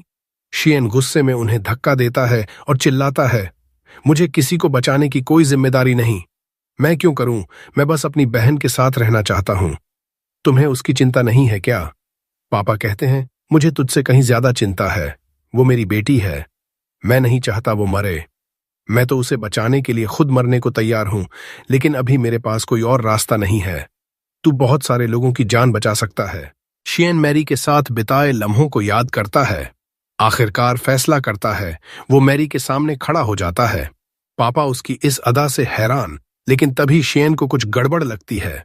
वो सोचता है, मैरी में कोई मैजिकल एनर्जी क्यों नहीं दिख रही। वो तेजी से बाहर सड़क पर भागता है और मन ही मन कहता है, मैंने ये कैसे नहीं देखा, पूरे समय यही हो रहा था। वो अपने पिता को लेकर डॉक्टर की क्लिनिक चला जाता है। पिता उससे पूछते हैं, क्या अब तक कुछ पता चला? शियन जवाब देता है, हाँ, मैंने नोटिस किया कि यहाँ के सारे मरीजों में जादुई ऊर्जा का नामो निशान नहीं है और इस पूरे शहर में किसी में भी जादुई ऊर्जा नहीं है। मतलब ये बीमारी जादू से जुड़ी हुई है। जरूर कोई तरीका होगा जिससे हम इस बीमारी से छुटकारा पा सकें। मुझे लगता है किसी ने अभी तक न तो इस बीमारी का कारण खोजा है और न ही इलाज। तो लगता है मुझे अकेले ही खुद पर भरोसा करके इसका हल ढूंढना पड़ेगा। फिर वो दोनों शहर के मेयर के पास जाते हैं। पिता कहते हैं, बिना इजाजत आए के लिए माफी चाहते हैं। ये मेरा बेटा शियन है। मैं सुझाव देता हूं कि आप लाइटनिंग लैंप अपने साथ रखें क्योंकि ये स्पेक्टर्स को अच्छे से भगाते हैं। अचानक मेयर रोने लगता है और पागलों की तरह चिल्लाने लगता है। जब से मैंने शहर संभाला है, मेरे साथ ये सब क्यों हो रहा है? बस आफतें बढ़ती जा रही हैं। मुझे लगा था ये इतना आसान होगा। शियन उसकी हरकत देखकर हैरान रह जाता है। फिर अचानक मेयर शांत हो जाता है और पिता से कहता है, मैंने पहले ही ढेर सारे लैंप जमा कर लिए थे और नाइट ड्यूटी पर तैनात सैनिकों में बांट दिए थे। पिता ताली बजाकर उसकी तारीफ करते हैं। मेयर कहता है, अब तारीफ की जरूरत नहीं, जो जरूरी है उसी पर ध्यान दें। मुझे सुना है ये बीमारी जादू से जुड़ी है। आपके पिता ने मुझे सब बता दिया शियन, और चूंकि तुम्हारा जादू इन मॉन्स्टर्स पर असर करता है, तो अगर हम जादुई ऊर्जा वाले लोगों को इकट्ठा कर लें तो इन्हें हरा सकते हैं। शियन कहता है, लेकिन एक समस्या है, जादू सिखाने में वक्त लगेगा और जो भी जादुई ऊर्जा वाला था वो इस बीमारी से ग्रसित हो चुका है। मेयर पूछता है, तो क्या तुम्हें लेथार्जी डिजीज के बारे में कोई आइडिया है? डॉक्टर की रिसर्च बहुत धीरे चल रही है। शियन कहता है, हाँ, जब कोई इंसान संक्रमित होता है तो आराम करने पर उसकी जादुई ऊर्जा नॉर्मल हो जाती है, लेकिन लेथार्जी डिजीज वाले अपनी सारी एनर्जी खो चुके होते हैं। तो हम जीवित प्राणियों के जरिए उन्हें वो एनर्जी वापस लौटा सकते हैं। मेयर कहता है, मतलब अगर तुम फेल हुए तो सारे मरीज मर जाएंगे। शियन कहता है, हाँ, और मन ही मन बोलता है, मैं किसी भी नतीजे को बर्दाश्त कर लूंगा, बस बहन को बचा लूं तो। फिर वो लोग वहां से निकलते हैं। शियन सोचता है, मेयर ने मुझे रिसर्च में मदद के लिए लोग दिए, लेकिन वो एक बच्चे की बात पर इतना भरोसा क्यों कर बैठा? उसने तो मेरा जादू देखा भी नहीं। अगले दिन शियन अपने घर में मेयर द्वारा भेजे गए असिस्टेंट्स के साथ इकट्ठा होता है और कहता है, चलो खुद को इंट्रोड्यूस करते हैं। एक बोलता है, मैं कोल हूं, डॉक्टर का असिस्टेंट। एक बैठी औरत कहती है, मैं रावा हूं, मैं दूसरी सिटी के रूलर की असली वारिस हूं और फिलहाल इस शहर की गार्ड की सीक्रेट कमांडर। शियन आखिरी से कहता है, तुम अपना परिचय दो। वो शर्माते हुए कहती है, मैं गिट हूं और मॉन्स्टर एक्सपर्ट हूं। शियन कहता है, तुम तीनों का बहुत बहुत शुक्रिया यहां आने के लिए। अब हम एक खतरनाक मिशन शुरू करने वाले हैं। फिर वो सब ट्रेनिंग ग्राउंड पर जाते हैं। शियन उनके सामने अपनी पावर दिखाता है। सब हैरान हो जाते हैं और पूछते हैं, ये क्या था अभी तुमने किया? शियन कहता है, ये एक नई तकनीक है जिसे मैंने खुद इजाद किया है, मैजिक। मैं हवा, पानी, बिजली, प्रकृति की हर चीज को इस्तेमाल कर सकता हूं। कोल पूछता है, क्या ये लेथार्जी डिजीज से जुड़ा है? शियन कहता है, मैं अभी पक्का नहीं कह सकता। फिर वो मॉन्स्टर्स से लड़ने जाते हैं। वो बहुत भारी आर्मर पहने हुए हैं और ठीक से चल भी नहीं पा रहे। गिट कहती है, मुझे इनविजिबल मॉन्स्टर पर रिसर्च करने को कहा गया था, क्या ये बीमारी से जुड़ा है? शियन कहता है, नहीं, इन्फेक्टेड लोगों का इलाज करने के लिए हमें उनकी जादुई एनर्जी वापस लानी होगी। मैंने बहुत सारे मॉन्स्टर्स मारे हैं। जब मैं अपनी एनर्जी उन पर डालता हूं तो उनकी एनर्जी से रिएक्ट करके उन्हें जला देती है। इसीलिए हम ऐसे मॉन्स्टर्स ढूंढेंगे जिनमें जादुई एनर्जी हो, और इसीलिए हमें तुम्हारी जैसे मॉन्स्टर एक्सपर्ट की जरूरत है। गिट तारीफ सुनकर खुश हो जाती है। अचानक एक गॉब्लिन मॉन्स्टर सामने आता है। वो आर्मर पहने हुए है। शियन हैरान होता है। गिट उत्सुकता से पूछती है, ये आर्मर क्यों पहने हैं? रावा आखिरकार अपना आर्मर तोड़ देती है, तलवार निकालती है और तेजी से मॉन्स्टर पर हमला करती है। लेकिन मॉन्स्टर तलवार उठाता है और रावा पर वार करने वाला होता है। आखिरी पल में शियन पहुंचता है और लाइटनिंग मैजिक से उसे डिसेबल कर देता है। मॉन्स्टर पीछे हटता है और अचानक रावा के पीछे प्रकट होकर हमला करता है। रावा वार रोकने की कोशिश करती है, लेकिन जोर से पेड़ से जा टकराती है। शियन मैजिक से मॉन्स्टर पर फिर हमला करता है। रावा जल्दी उठती है, तलवार पकड़ती है और मॉन्स्टर को चीर देती है। अगले दिन शियन रोज के साथ बैठता है और अपनी माँ के बारे में पूछता है। वो कहती है, वो ऊपर मैरी के साथ बैठी हैं। मैंने उनकी जगह बैठने की कोशिश की, लेकिन मना कर दिया। शायद वो ज्यादा से ज्यादा समय उसके साथ बिताना चाहती हैं। वैसे सुना है तुमने लेथार्जी डिजीज पर रिसर्च शुरू कर दी। क्या मैं किसी तरह मदद कर सकती हूँ? वो कहता है, तुम्हारी जिम्मेदारी घर पर है, तुम हर वक्त ट्रैवल नहीं कर सकती। वैसे भी 3 एक्सपर्ट मेरी मदद कर रहे हैं। रोज उदास हो जाती है और कहती है, मेरी इतनी प्यारी दोस्त इतने खतरे में है और मैं उसके लिए कुछ भी नहीं कर पा रही। शियन कहता है, ऐसा मत बोलो, माँ की मदद करके तुम हम सबके लिए बहुत कुछ आसान कर रही हो। फिर शियन कोल के साथ चलता है और पूछता है, हम कहाँ जा रहे हैं? कोल कहता है, क्लिनिक। मेयर ने मुझे ऑर्डर दिया कि तुम्हें वहां ले जाऊं, शायद तुम कुछ खोज लो। वहां पहुंचकर एक डॉक्टर कहता है, यहां माइल्ड केस वाले लेथार्जी डिजीज के मरीज हैं। शियन उसका हाथ पकड़ता है, मैजिक एक्टिवेट करता है और मन में सोचता है, जैसा सोचा था, बहुत कम जादुई एनर्जी बची है। ये बीमारी एनर्जी की कमी से ही है। वो कोल से पूछता है, मरीज कैसा है अब? वो कहता है, पल्स थोड़ा बढ़ा है और आंखें तेजी से हिल रही हैं। काम खत्म होने पर शियन कहता है, जब मैंने एनर्जी ट्रांसफर की तो उसकी उंगलियां हिलीं। मैजिक पर डेफिनेट रिस्पॉन्स था। कोल कहता है, अब बस उसकी हालत मॉनिटर करेंगे और मैजिक एनर्जी की डोज बढ़ाएंगे। डॉक्टर अंदर आता है और पूछता है, तुमने क्या किया? शियन कहता है, हमने कुछ नई चीजें खोजी हैं। लेकिन कोल बीच में टोक देता है और कहता है, हमें अभी जाना है। क्लिनिक से निकलकर कोल कहता है, किसी के सामने भी मैजिक, जादुई एनर्जी या इस बीमारी के इलाज का कोई डिटेल मत बताना। डॉक्टर दिन रात इसी बीमारी के इलाज पर रिसर्च कर रहे हैं। शियन कहता है, मतलब वो हमारी रिसर्च में रुकावट डाल सकते हैं, लेकिन हम तो बस इन्फेक्टेड का इलाज करने की कोशिश कर रहे हैं। रात को शियन अपनी बहन को चेक करने जाता है और एनर्जी ट्रांसफर करने की कोशिश करता है, लेकिन कोई रिएक्शन नहीं। वो खुद से कहता है, जल्दबाजी मत कर, याद है मैजिक कैसे डेवलप किया था? तू भी उसी राह पर है, बस। अगले दिन शियन गिट और रावा के साथ जंगल जाता है मॉन्स्टर्स से लड़ने और उनकी एनर्जी लेने। रावा मॉन्स्टर्स मार रही है तो शियन गिट के साथ एक्सपेरिमेंट कर रहा है। वो मॉन्स्टर का हाथ पकड़ता है और मैजिक एक्टिवेट करता है। मॉन्स्टर को बहुत दर्द होता है। गिट नोट्स बना रही है। जब शियन मैजिक की एक खास लेवल तक पहुंचता है तो मॉन्स्टर का हाथ उड़ जाता है। गिट कहती है, तुम अगर थोड़ी सी भी मैजिक ट्रांसफर करो तो उन्हें जला देते हो। जैसा तुमने कहा था, ये एनर्जी उन्हें प्यूरिफाई करती है। शियन कहता है, इंसानों पर शायद अलग रिएक्शन हो। घर लौटकर शियन मैरी के पास बैठता है और गिट की बातें याद करता है। रोज आती है और कहती है, जो तुमने मांगा था वो लाई हूं, झील की मछलियां। शियन उन्हें पकड़ता है और एनर्जी ट्रांसफर करने की कोशिश करता है, लेकिन एक लिमिट के बाद रुक जाती है। रोज कहती है, शायद तुमने बहुत ज्यादा एनर्जी रिलीज कर दी, फिर भी मछलियों पर कोई असर नहीं। शियन कहता है, लगता है मैजिक एनर्जी सिर्फ मॉन्स्टर्स को प्यूरिफाई करती है। अगर अनइन्फेक्टेड इंसान पर यूज करूं तो रिएक्शन अलग होगा। रोज कहती है, तो रिएक्शन देखने के लिए इंसान चाहिए, है ना? और मेरे पास ही मैजिक एनर्जी है जो इन्फेक्टेड नहीं हूं। अगर मैरी की मदद का कोई तरीका है तो मैं कुछ भी करूंगी। मुझ पर यह मैजिक रिएक्शन करो। दोनों एक्सपेरिमेंट के लिए तैयार होते हैं। शियन कहता है, अगर दर्द या कुछ भी लगे तो तुरंत बता देना। वो रोज के हाथ पकड़ता है और रिएक्शन शुरू करता है। थोड़ी देर बाद पूछता है, ठीक हो? वो कहती है, बस थोड़ी गर्मी महसूस हो रही है, बाकी सब ठीक है। वो दर्द के बारे में पूछता है। वो कहती है, सच कहूं तो बहुत अच्छा लग रहा है, लेकिन बीच में शियन को मॉन्स्टर का हाथ याद आता है।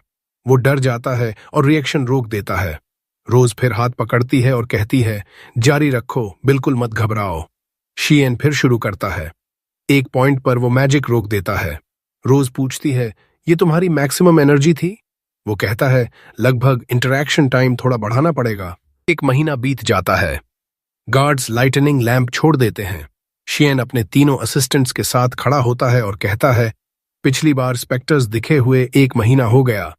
शायद अब उन्हें लगता है हम खतरे में नहीं हैं। गिट कहती है, अगर अब आए तो हमारी खैर नहीं। कोल कहता है, मुझे नहीं लगता स्पेक्टर्स फिर आएंगे। वैसे मुझे यकीन नहीं कि ये लैंप सच में उन पर असर करते हैं। अचानक रावा कोल पर तलवार तान देती है। शियन और कोल चौंक जाते हैं। वो कहती है, तू पूरे समय क्या कर रहा था? शियन अपनी बहन की देखभाल कर रहा था, मां की मदद कर रहा था, बीमारी का इलाज ढूंढ रहा था, मॉन्स्टर्स का शिकार भी कर रहा था और सबके बावजूद रिजल्ट्स हासिल किए। कोल कहता है, ठीक है, समझ गया। शियन की वजह से हम लेथार्जी डिजीज रिसर्च में आगे बढ़े हैं। हम डॉक्टर्स भी इतने सिंपल रिजल्ट्स नहीं पा सके। शियन गिट से पूछता है, क्या नए मॉन्स्टर्स के आने के संकेत हैं? वो कहती है, नहीं, कोई रिपोर्ट नहीं आई। शियन सोचता है, क्या स्पेक्टर्स सिर्फ खास जगहों पर ही आते हैं? गिट कहती है, ये स्पेक्टर्स शायद लेजेंडरी वॉर के बाद आए होंगे। शियन हैरान होता है। रावा कहती है, तुम्हें पता नहीं, ये वो जंग थी जो करीब 1000 साल पहले हुई थी। उस वक्त सारे देश मिलकर डेमन्स से लड़े थे। रात को मेयर अपने महल में बैठा लेथार्जी डिजीज की डिस्कवरी पर नोट्स लिख रहा है और बोलता है, हमने माइल्ड केस में मैजिक एनर्जी ट्रांसफर शुरू की। रिएक्शंस ब्लिंक कर रहे थे। ये काफी नोटिसेबल प्रोग्रेस है। थोड़ी देर बाद पता चला कि ज्यादा मात्रा में ट्रांसफर करने से लेथार्जी डिजीज हो जाती है। दुर्भाग्य से इससे शियन की एनर्जी खत्म हो गई है। अब वो अपनी मैजिक एनर्जी वापस लाने का तरीका ढूंढ रहा है। उसके बाद कोई और प्रोग्रेस नहीं हुई। 2 साल बीत जाते हैं। शियन क्लिनिक में एक मरीज के सामने है। मरीज की पत्नी कहती है, मेरा पति मुस्कुराया। शुक्रिया डॉक्टर शियन। वो कहता है, मैंने ऐसा कुछ नहीं किया जिसके लिए शुक्रिया बोलो। वो कहती है, भले ही पल भर की मुस्कान थी, वो सिर्फ तुम्हारी वजह से थी। मरीज से काम खत्म करके कोल उसे बुलाता है और कहता है, तुम बहुत थके हुए लग रहे हो, ठीक से सो रहे हो? तुम्हें अकेले सारा बोझ नहीं उठाना चाहिए। वो कहता है, मेरी चिंता मत करो। शियन घर लौटता है तो गिट और रावा उसका इंतजार कर रही हैं। वो उनके साथ अंदर जाता है। माँ और रोज उनका स्वागत करती हैं। शियन के पिता और ग्रेस भी आते हैं। सब साथ डिनर करते हैं, लेकिन शियन को मैरी की कमी खल रही है। सब उदास हो जाते हैं। पिता कहते हैं, तुम्हें थोड़ा आराम करना चाहिए। वो कहता है, मैं थका नहीं हूं, बस अब मेरे पास मैजिक एनर्जी नहीं रही। पिता कहते हैं, तुम्हारी माँ और मैंने बात की है। इस रफ्तार से तुम मैरी को ठीक करने से पहले खुद ढेर हो जाओगे। तुम्हें आराम करना होगा। पिता और माँ उठकर उसे गले लगा लेते हैं। वो कहता है, मैं सच में थका नहीं हूं, बस मैरी को जल्दी ठीक करना चाहता हूं, लेकिन जल्दबाजी नहीं करनी चाहिए। मुझे पता है आराम जरूरी है। पिता पूछते हैं, लेकिन ये तुम पर बहुत बड़ा बोझ है। वो कहता है, जब मैं मैजिक पर रिसर्च कर रहा था तब ज्यादा थकान हुई थी।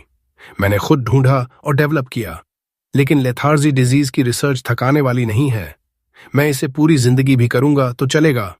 खाना खत्म होने के बाद शियन मैरी के पास थोड़ी देर बैठता है। अचानक आसमान में तेज लाल रोशनी दिखती है। शियन लाइटनिंग लैंप लेता है और नीचे जाता है देखने क्या हो रहा है। रोज से मिलता है और कहता है, मुझे मेयर को इस लाइट के बारे में बताना होगा। वो कहती है, मैं भी चलूंगी। वो कहता है, नहीं, तुम यहीं रहो, मैरी की देखभाल करो, तुम ही उनकी मदद कर सकती हो। शियन घर से निकलता है और खुद से कहता है, ये वही लाइट है जो उस रात दिखी थी जब मैरी को बीमारी लगी थी। अचानक स्पेक्टर्स का झुंड शहर पर हमला कर देता है। शियन आसमान देख रहा होता है कि 2 सैनिक उसके सामने से गुजरते हैं। वो उनके सामने स्पेक्टर देखता है और चेतावनी देने की कोशिश करता है, लेकिन वो उसे अजीब नजरों से देखते हैं क्योंकि वो उसे दिख नहीं रहा। शियन स्पेक्टर पर कूदता है और मैजिक से उसे मार देता है। मैजिक की वजह से स्पेक्टर सबको दिख जाता है। सैनिक बेहद हैरान हो जाते हैं। फिर शियन मेयर के महल जाता है रिपोर्ट करने। मेयर घबरा जाता है और एक सैनिक से कहता है, कोई और चारा नहीं, गार्ड्स को तैयार करो, लाइटनिंग लैंप बांट दो और उन्हें शहर के गेट्स पर भेज दो। शियन मेयर से कहता है, मुझे भी सैनिकों के साथ जाने दो। सिर्फ लैंप से स्पेक्टर्स नहीं मरेंगे, मुझे उनके साथ होना होगा। मेयर उसकी बात मान लेता है। शियन खुद को तैयार करके सैनिकों के पास जाता है और उनके कमांडर से मिलता है। कमांडर कहता है, तुम्हें लाइटनिंग लैंप पसंद नहीं आए जो तुमने बनाए और बेवजह सैनिकों को भी बुला लिया। शियन हैरान होता है और एक सैनिक कहता है, मेयर फिर से अपने भ्रम में पड़ गए। सुना है उन्होंने लाइटनिंग लैंप इस्तेमाल करने को कहा है जबकि वो बेकार हैं। क्या नॉर्मल लैंप काफी नहीं? अचानक रावा उनके बीच आती है और कहती है, हमारी बटालियन को अभी कोई ऑर्डर नहीं मिला, हम ठीक ठीक क्या करने वाले हैं? वो कहता है, जो मन करे करो, घर जाओ और सो जाओ। और उसी वक्त सैनिक भी कहते हैं, बेकार वाली टुकड़ी आ गई है, ये लोग सिर्फ साइड मिशन ही लेते हैं। रावा कमांडर से कहती है, अभी आराम करने का वक्त नहीं है। मैं पूरी ताकत लगा दूंगी, सब कुछ पहले जैसा नॉर्मल कर दूंगी। फिर शिएन रावा और सैनिकों के साथ शहर की दीवारों की तरफ भागता है। दौड़ते दौड़ते रावा उससे पूछती है, हम ठीक ठीक कहाँ जा रहे हैं? वो जवाब देता है, मेन गेट की तरफ। वहां से हम दूर से ही स्पेक्टर्स की हरकतें देख पाएंगे। अचानक शिएन शहर की गलियों में स्पेक्टर्स का एक ग्रुप देख लेता है। रावा पूछती है, क्या हमें नीचे उतर के इन्हें मारना चाहिए? वो कहता है, नहीं पकड़ पाएंगे, हमें चलते रहना है। गेट पर पहुंचते ही शिएन सेंट्री करने वाले सैनिकों के आगे कूद पड़ता है और खुद से बड़बड़ाता है, मुझे जादू इतनी आसानी से कैसे इस्तेमाल हो रहा है? सैनिक हैरान होकर पूछते हैं, तू कौन है भाई? वो चिल्लाता है, यहां से भागो, स्पेक्टर्स हमला करने वाले हैं। वे हंसते हुए कहते हैं, झूठ बोल रहा है, यहां कोई मॉन्स्टर नहीं है। शिएन जादू करता है, जमीन पर फेंकता है और अचानक स्पेक्टर्स का ग्रुप उनके सामने आ जाता है। वो लाइटनिंग मैजिक से सबको एक झटके में जला डालता है। सैनिक दंग रह जाते हैं, ये तू कौन है यार? शिएन गेट के ऊपर चढ़ जाता है और देखता है सैकड़ों स्पेक्टर्स की भीड़। रावा पूछती है, अब क्या हो रहा है? वो कहता है, 100 से ज्यादा हैं, हमें किसी भी तरह रोकना पड़ेगा वरना पूरा शहर तबाह हो जाएगा। शिएन फायर मैजिक से पूरी दीवारों को आग लगा देता है ताकि स्पेक्टर्स आने पर दिख जाएं। रावा अपने सैनिकों से कहती है, जब तक दुश्मन दिख रहा है मारना आसान है। गेट के गार्ड्स रिइंफोर्समेंट लेकर आएं, तब तक हमें इस जगह को हर हाल में बचाना है। स्पेक्टर्स जैसे ही पहुंचते हैं सब लड़ाई के लिए तैयार हो जाते हैं। शिएन सबसे आगे कूदता है, फायर मैजिक से ढेर सारे जला डालता है, पर संख्या सोचे से कहीं ज्यादा है। वो उन्हें रोकने की पूरी कोशिश करता है। रावा उसके साथ आ जाती है और कहती है, मेरे शूरवीर होने का गर्व मुझे तुझे अकेला नहीं छोड़ेगा। दोनों मिलकर लड़ रहे होते हैं कि अचानक रावा के पास वाला शिएन का आग बुझ जाता है। वो सोचती है, काश तलवार साथ होती। तभी एक सैनिक को आइडिया आता है। वो शिएन की आग से तलवार जलाकर रावा की तरफ फेंक देता है। रावा झट से पकड़ लेती है, वापस लड़ाई में शामिल हो जाती है और उस सैनिक को धन्यवाद कहती है। इसी बीच शिएन पूरी ताकत से लड़ रहा है। वो खुद से हैरान है, आज 100 बार से ज्यादा मैजिक यूज किया, फिर भी एनर्जी खत्म क्यों नहीं हो रही? क्या ये उस लाल रोशनी की वजह से है? उसे याद आता है 2 साल पहले जब स्पेक्टर्स पहली बार आए थे तब भी यही हुआ था। अचानक एक स्पेक्टर उसके सामने आ जाता है। वो फटाफट मार डालता है और खुद को कहता है, बस लड़ाई पर फोकस कर। दूसरी तरफ सैनिक आग फेंक रहे हैं और देखते हैं कि स्पेक्टर्स खुद आग में जा जाकर मर रहे हैं। ये तो अपनी जान देकर मैजिकल फायर बुझा रहे हैं। शिएन सारी मैजिक इकट्ठा करता है और एक जबरदस्त धमाके से सबको जला डालता है। रावा उसके पास आती है। वो कहता है, मैं ठीक हूं, टेंशन मत ले, सब मॉन्स्टर्स खत्म हो गए। पर तभी उसे दूसरी भीड़ आती दिखती है। वो हैरान होकर सैनिकों से कहता है, पीछे हटो, मैं अकेला लड़ूंगा। रावा कहती है, तू खुद को बेवजह खत्म कर रहा है। वो जवाब देता है, कोई और रास्ता नहीं, मुझे शहर और यहां के लोगों को बचाना है। अचानक ग्रास चिल्लाती है। शिएन चौंकता है। ग्रास कहती है, तेरी मदद के लिए मैंने गिल्ड के फाइटर्स को इकट्ठा किया है। हम सब आए हैं इन्हें खत्म करने। जी भी उनके साथ है। वे सब तैयार होते हैं, शिएन की आग से हथियार जलाते हैं। जैसे ही मॉन्स्टर्स पास आते हैं, फाइटर्स आग लगी तीरों से उन्हें एक एक करके मार गिराते हैं। शिएन दंग रह जाता है, ये सब तूने प्लान किया था? ग्रास कहती है, तूने कहा था तेरी मैजिक इंस्पेक्टर्स पर काम करती है, इसीलिए मैं गिल्ड गई और सबको बुला लाई। तुझे हर वक्त इतनी मेहनत करते देखकर लगा मुझे भी कुछ करना चाहिए। मैं तेरे काम आई, यही मेरे लिए बहुत है। शिएन उसका शुक्रिया अदा करता है और फिर लड़ाई में शामिल हो जाता है। जब सब खत्म होता है, सैनिकों का कमांडर आता है और गुस्से से चिल्लाता है, ये क्या नौटंकी कर रहे हो? अदृश्य मॉन्स्टर्स बनकर लोगों में डर फैला रहे हो। रावा कहती है, ये झूठ है, इन लोगों ने पूरी जान लगाकर स्पेक्टर्स को मारा है। कमांडर कहता है, स्पेक्टर्स जैसी कोई चीज नहीं है, अब कहाँ है वो? शिएन कहता है, शहर में थे। कमांडर चिल्लाता है, कुछ नहीं दिखा, तू झूठ बोल रहा है शिएन। मेयर को अपनी तरफ करने का क्या प्लान था? ग्रास बोलती है, हमारी गलती नहीं कि तुझे दिखाई नहीं दिया, तू देर से आया। अगर शिएन न होता तो इस शहर का क्या हाल होता? यहां मौजूद सारे फाइटर्स गवाह हैं। कमांडर चीखता है, चुप रहो, सब झूठे हो, और सैनिकों को गिरफ्तार करने का हुक्म देता है। अचानक कमांडर हवा में उड़ने लगता है। वो डर से चीखता है, ये क्या हो रहा है? तभी न जाने कहां से एक हाथ निकलता है और कमांडर को मार डालता है। सब स्तब्ध रह जाते हैं। स्पेक्टर किंग प्रकट होता है और कहता है, बहुत समय बीत गया आखिरी बार बाहर आने के बाद। आखिरकार मैं आजाद हो गया। शियन खुद से कहता है, वो लाल रोशनी इसी दानव की मैजिकल एनर्जी थी। ग्रास पूछती है, तू कौन है? वो हंसते हुए कहता है, पहले खुद को तो इंट्रोड्यूस कर, वैसे मैं दैत्य हूं। सब हैरान। वो बोलता है, अजीब है, तुम्हें दैत्य भी नहीं पता? इंसान हमेशा से अज्ञानी रहे हैं, 1000 साल की जंग भूल गए। मैं इतने समय से कैद था, लेकिन आजादी का मजा कुछ और ही है। अभी तुम सबको जल्दी मार डालूंगा। एक उंगली हिलाते ही पूरा इलाका तबाह हो जाता है।